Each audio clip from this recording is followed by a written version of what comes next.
right, welcome back to another ETS Profile. My name is Christine Richards and I'm the Research Director here at Zpryme.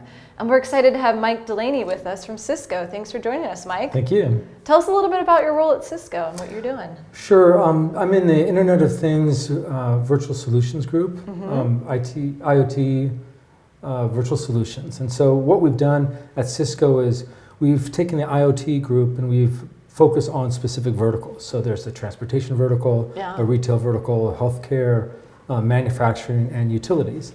And I'm responsible for the utility vertical in the Vertical Solutions group. So my group, we talk to customers, work with Cisco sales teams, and figure out a good solution to resolve a pressing problem in the utility vertical. Cisco technology and technology of our partners. Excellent. So at this event, we've really been talking a lot about a lot of new technologies, IoT, and a lot of innovations and opportunities around smart cities. And you know, there's an opportunity out there for utilities to be innovators in this space. I mean, what are some of the opportunities that you're seeing around innovation within utilities? Well, sure. First, I think utilities have been on really the leading edge of IoT for a number of years. Cisco, we look at the utility sector, especially like the field area networks. They're just huge sensor networks. So you have millions of endpoints in a utility. We have a network management system that can cover those endpoints, and the endpoints on a small to medium-sized utilities, they'll have more endpoints than a large industrial plant. In terms of like the number of trucks, 3 or 4 utilities, they'll have more trucks that they'll have to manage than FedEx or DHL. So I think they've looked at the IoT technology coming in, and they've been at the forefront of this technology being rolled out in the marketplace in general. They are not paid to take technology risk, however.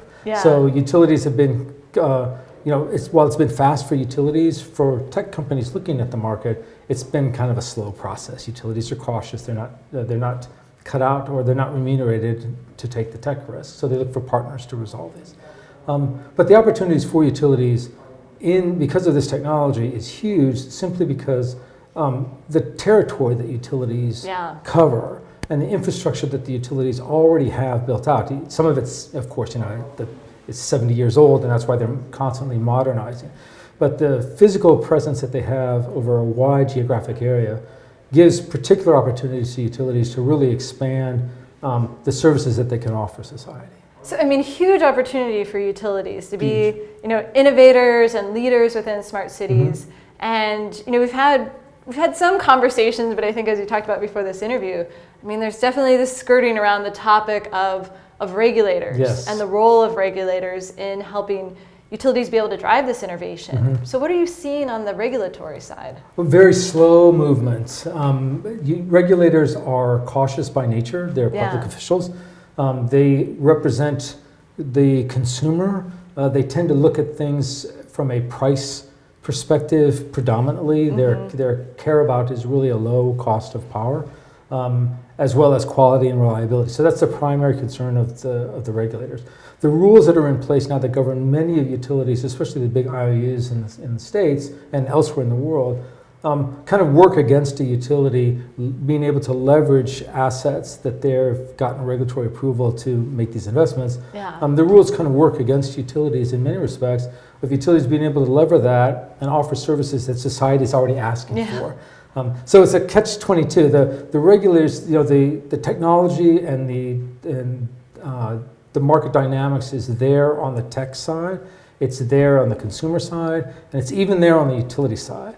I think where it's most challenging has been on the regulatory side, because I think the regulators are kind of not used to or unsure of the path that they need to go. Are they overstepping their boundaries? Do they end up getting in fights with other parts of government? So they've been very reluctant to kind of step up. I think it's incumbent upon the regulators, society, government, and the utilities to sit down and find the path forward. Utilities can offer intelligent lighting, they can offer intelligent parking, they can do waste management services. They're not going to pick up the trash, but they have the infrastructure in poles that are out there and in substations that are out there that they can actually provide services to cities, so the cities don't have to actually make that investment themselves. They just lever an existing asset. So how, I mean, you talk about sitting down at the table, and I mean, we've talked about that at this event of just, getting all these different stakeholders together and that convergence that has to happen. I mean, what are the steps forward to getting to the table and really starting to have those conversations? What do communities and stakeholders need to do? Yeah, that's it's a big question. It's a big question. I think they have to be, the market's going to drive a lot of it because it's going to be, the market is forcing companies and public officials to be more forward thinking. That's been evident at this conference here. A lot of discussion about what's going on in the next 5 to 10 years, not what's going on in the next 2 to 3 years. So the forward thinking is going to have to be a predominant theme as you get these people around the table. What are the requirements of society and the direction that society wants to go, and how do we best get there in the most economic way, in the way that brings the most benefits to society? So that certainly has to happen. Yeah. The market's going to force this one way or another. Yeah. There's a lot of talk about what they call the utility death spiral, whereas the utilities, as prices go up, consumers leave the utility goes back to the regulator allows them to raise the rates, and then the circle starts again. There's been some talk that I've heard here that it's not really going to happen and the regulators aren't going to allow it to happen, but I think that what we've seen, especially in the last 10 or 15 years, is that technology tends to accelerate change. So the time that people think that they may have right now to actually get set, they may say, well, I have 10, 15 years before this becomes a real problem. They may really only have 3 to 5 years. If you look at now, if battery technology, the way battery technology pricing is coming down, efficiency is increasing. If suddenly installing rooftop solar on a home, which every regulator wants, all society wants because it's green energy, if suddenly that becomes like a 3 to 5 year payback, everybody might be switching pretty quick. And suddenly the utility is kind of, okay, now my only purpose is the provider of last resort. Then what's the regulator going to do? Then the market's going to force a change. And I think it's incumbent upon the regulators and utilities and society to, again, do what you guys are doing here. Take a look 3 to 5, 5 to 10 years out, and say, how do I prepare for that scenario? Yeah, I mean, having that a little bit of a sense of urgency of really preparing for some of these things because they're coming. So. Yes. Exactly.